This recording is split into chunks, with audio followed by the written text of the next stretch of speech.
Good morning. I hope everybody had a happy Thanksgiving. A few things I want to talk about this morning. It's the holiday time. Um, Holidays are hard, especially for people who are going through, illnesses, cancer and whatnot. It's a tough time. And there's a lot of people who aren't going through cancer who still have a hard time with the holidays. So I want to talk about some things that I've read recently, some things that I've experienced, and maybe provide some insight into some of the people who are going through cancer, what they might be thinking or experiencing this time of year, and maybe give some insight for caregivers and loved ones. Uh, you know, it's a tough process going through this illness. So let me start by saying, I take it for granted that everybody knows who I am. My name is David. I'm 41 years old, recently diagnosed with glioblastoma, GBM grade 4. Had urgent, if not emergent, surgery back in September, so I'm 2 months post-op. I am 1 month into chemotherapy and radiation, or 4 weeks down. 2 weeks left to go. Woohoo! And then we start round two, which I'm looking forward to. So some thoughts. Recently I read on the forum, someone wrote, is there ever a time when this disease does not become an all-consuming, all-encompassing thing? I mean, when do we go back to being normal or doing something else? And that was a very good question, because I can tell you this takes up all of my time. And I never thought anything would take up this much time. I have 6 rounds of medication every day, chemo, radiation 5 days a week. And in between there, I try to exercise. I try to be a father. I try to spend time with my wife, do projects and chores, and then just deal with myself. That is a tough proposition. Self-care when you're going through chemo and radiation and trying to defeat cancer, it's a big task. I apologize for not shaving today, but I figured it would look cool to kind of grow a half-bald beard. I don't know what that will even look like. I don't know. We'll play around with it. I'll probably shave tomorrow because I can't stand it. It makes my face itch. I just didn't feel like doing it this morning. So, as I said, I am through with 4 weeks of radiation, and I had a 4-day break for Thanksgiving, which was nice to have a 4-day break. But, up until this point, I've been pretty energetic. But I had some real fatigue during those 4 days. Some people on the forums call it radiation fatigue. It's a real thing. You're just tired. Some days where I felt down, sad. I couldn't really be with my family for Thanksgiving. Not because my immune system is doing great, but I didn't want to take the chance of being around a whole bunch of people and maybe getting the flu or a cough or anything right now while I am down to my last 2 weeks of treatment. I want to finish. And if that means not seeing people for 2 weeks, then I got to not see people. But it's always hard. You want to see people. You want to give people hugs. You want to be close to people and have that personal affection. But at the same time, you want to preserve your body. And I definitely don't want to be sick right now. I want to finish this treatment. But I can tell you the fatigue is real. And sometimes when you're feeling the fatigue, maybe you don't feel like a happy person. Maybe you don't feel like yourself. Maybe you don't feel good at all. I can tell you, I'm not looking for pity or sympathy or anybody to feel bad for me. Trust me, that's not me. But I know a lot of people this time of year are suffering. And I know a lot of caregivers are suffering because they're looking at their loved one and they're like, what do I do for this person? How do I make things better for them? Or why are they so sad? Or why are they acting a certain way? I see this on the forums a lot, A lot of people going through this disease, they're not their old selves. They don't act like they used to act. And maybe they don't have the energy they just don't feel like being positive or just can't be positive. For some people, it's just not possible. So there is a real depression component. And I want to say I love and thank everybody who's prayed for me, supported me, reached out to me. I thank you guys all so much for being concerned about me. If anything I say in this video offends anybody, please don't be offended. I'm not trying to offend anybody, and I don't want to seem ungrateful for anything that anyone has given me, because I am truly grateful for everything. But I wanted to give some insight into for caregivers, for people, loved ones, friends who are seeing someone go through this, and they're asking themselves, what can I do? What's going through this person's mind? Some insight sometimes is helpful.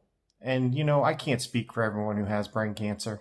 I can't speak for everyone who has cancer. I can only speak for my personal experience. And that's really what this is my personal experience. But I can tell you I'm not alone in this, and that a lot of what I experience, I think a lot of other people experience too. And I certainly know that, anyone going through cancer, you're going to have good days, bad days, really bad days. And it's not a matter of if you're going to experience some losses. It's a matter of when and how much are you going to lose. And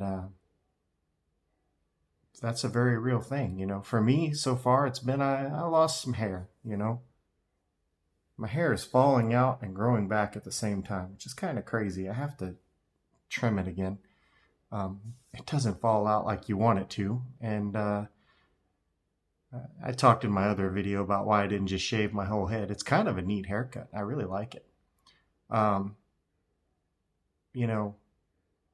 you also lose like I said, the ability to be around people. Maybe you experience some isolation. Maybe your immune system's not 100% and you really can't be around people.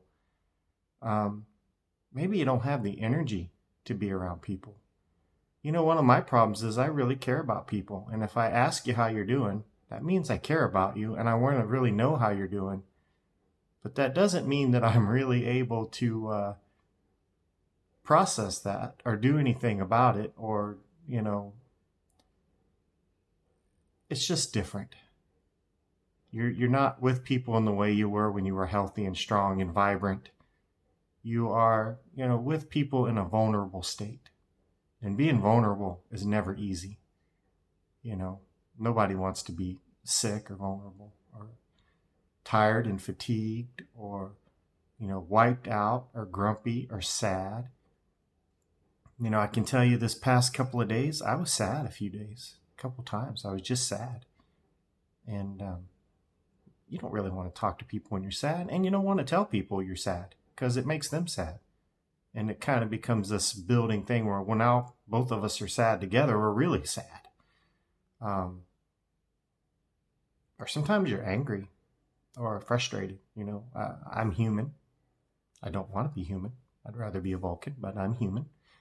And sometimes I feel things that I don't want to feel, but we have to process those emotions. We have to grieve. And sometimes we grieve for ourselves. And sometimes that maybe leads people to be depressed or sadder than they'd like to be.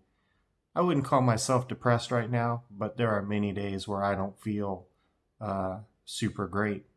I wouldn't say there are many days. There are some days.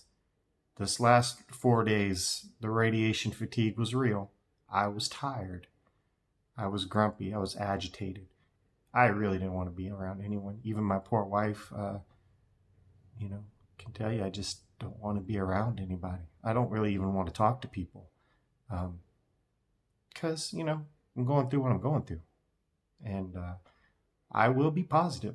My goal is to bring love and joy into this world. But I can tell you that sometimes love and joy, it's a hard thing to find. You have to take a minute and really, really, sometimes you have to do what they call fake it till you make it. Sometimes I smile even when I don't want to smile, just because the act of smiling, or laughing, uh, brings out an energy in you that you know wouldn't be there if you didn't fake it a little bit.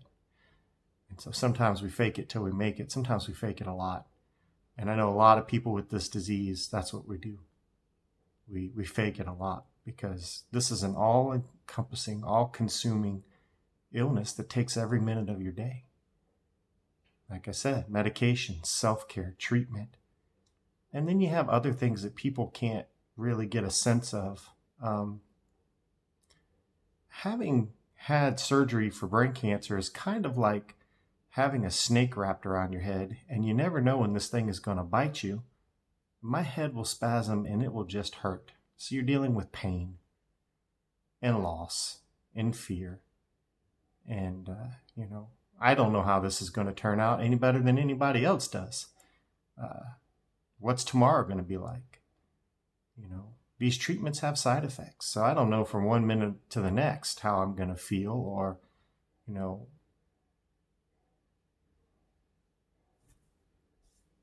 my camera cut off for just a second there. So some insight, maybe some things you might want to think about when talking to someone or taking care of someone who has this kind of cancer is,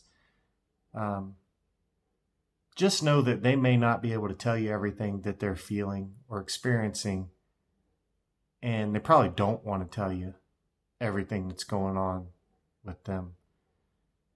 So, when someone asks me how I feel, I think, that's very nice. Thank you for asking me how I'm feeling, how I'm doing. But the reality is I have no clue how I'm feeling and how I'm doing most times. It's kind of, I'd rather not be asked how I'm doing or how I'm feeling. Because, sometimes the answer is great. I'm feeling great. I'm doing great. Sometimes the answer is garbage. I feel like crap. I'm absolutely miserable. And I couldn't be worse if I wanted to be worse. But I can't tell you that. I can't tell anybody that, right? I could, but I'm just not going to. And so for me, if someone asks me how I'm doing, I say, oh, I'm doing amazing. But that's a fake it till you make it answer. I'm not always doing amazing. I'm not always Captain Positive. I just choose not to show that to the world. But, not everybody has that choice. And, so a better thing to do is not ask me how I'm doing. Just tell me you're thinking about me and you're praying for me. Tell me you love me. Man, that means so much to me. That will make me smile when I'm feeling bad. And then I don't have to tell you I'm feeling like dirt. I can just enjoy that moment, right? That's so much better than asking me how I feel, because the answer is I feel like I got cancer, and I feel like I got a bad one. And listen, I am way stronger and way better off than 95% of the people with this disease. That's why I'm a 5%er. I've decided I'm going to live. But even as strong and as willpowered as I am, it's really not up to me. It's not a choice I get to make. So don't tell people with cancer to keep fighting or be strong, because I don't have a choice. Even if I went and laid outside in a ditch, I wouldn't just die. And that's really not an option, right? I go through the routine every single day. Every single day is a test of just being strong and keep fighting. Tell me you're with me. Tell me you're thinking about me and you're going to support me, and you want to see me do well. And tell me what you're excited about. Share your joy and your energy with me. That's what I want. That's what people with this disease want. They want your energy. They want your strength. They don't have a choice about fighting. I didn't pick this fight. Trust me, if I would have picked a fight, I would have picked an easier one. I would not have picked this one. So it's not a fight. It's not a matter of being strong. And it's not a matter of choice. So those aren't helpful. but the positive spirit is, and the positivity is. The other thing I would say is, I can't handle anyone else's problems right now. So while I am sympathetic that the rest of the world goes on and that people have problems that they want to tell you about, I really honestly and truthfully can't process anybody else's problems. It's kind of the most selfish I've ever been because I'm a healer. I'm a nurse practitioner. I ask people about their chief complaint all the time. That was my job, And I couldn't deal with another person's complaint right now, no matter how much I want to. No matter how well-intentioned or good it is. I can't deal with anyone else's problems. And I don't think anybody with this disease, going through this treatment, being consumed by it, anyone with cancer, is probably not able to handle other people's problems very well. I'm sure they want to. Listen, I want to get wrapped up in the rest of the world. I want to be involved. But I can't. So don't lay your problems on someone with cancer's doorsteps. Lay your positivity and love. And that's a big ask. But that's what we need. Love, positivity, understanding, a lot of understanding. That's the real insight, is that you got to kind of put yourself into the head of the person who has this disease, and that's not an easy thing to do. Because, like I said, what's going on from minute to minute isn't always easily expressed or easily explained. Yesterday I went to walk on the beach with my kids, and we were walking down the boardwalk, and that was great. And they wanted to play in the sand and in the water, and I really didn't want to get in the sand and the water. But I sat down and they were playing, and my head got hot. The direct sun on my head, with this kind of cap on because I don't want to get a sunburn on my radiation sunburn. My head got hot and my whole head spasmed. And when my head spasms, the snake bites you, you get a headache. It is painful. And so I don't want to complain and end anybody's fun, but at that particular moment, I was hurting. So I went and I did the one thing I could do, was go find shade. And my wife, bless her heart, was playing with the kids and they were having a great time. I didn't say a word to them. I just went and sat down in the shade. I had to go find some shade, which happened to be a good ways away. And, I kind of took it in silence.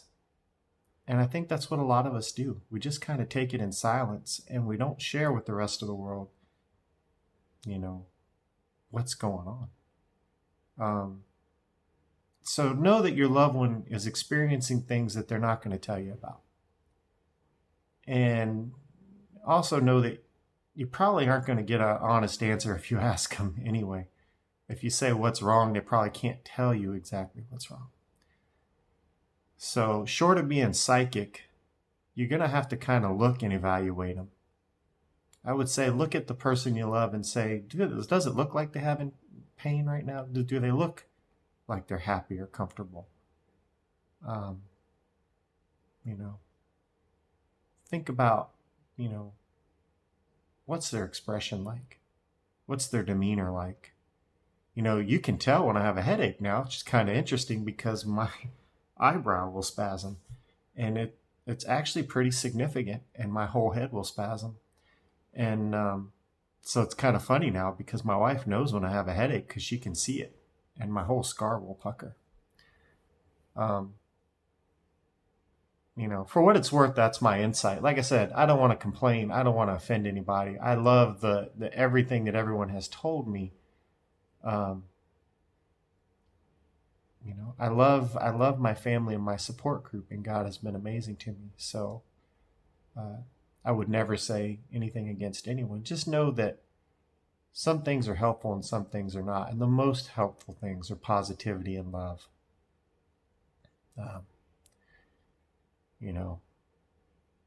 Those are the most helpful things. And, I've decided, I don't even tell people now that I have cancer. I've decided now I'm going to tell people that, no, I don't have cancer. When you see this here, this beautiful looking scar. My story is now I was bitten by a shark while snorkeling on the Great Barrier Reef in Australia. And I managed to kill the shark and we ate him afterwards. That is a much more enlivening story than the reality that, I have a terrible disease that's trying to kill me every day. And I refuse to die. A one-time encounter with a shark, well, that's something you can talk about. But this is day to day. This is every day. And it really is all consuming. I'm looking forward to finishing these 2 weeks of initial treatment strong and then finding a way to go back to work and get back into the world. But, the psychological component will continue. The struggle goes on. I hope everyone finds some love and joy today, that you find a minute to be thankful, you find peace in your heart, and you find some happiness. God bless each and every one of you. I hope you have a great day. Love every minute and live it while you're in it. I'll see you next time.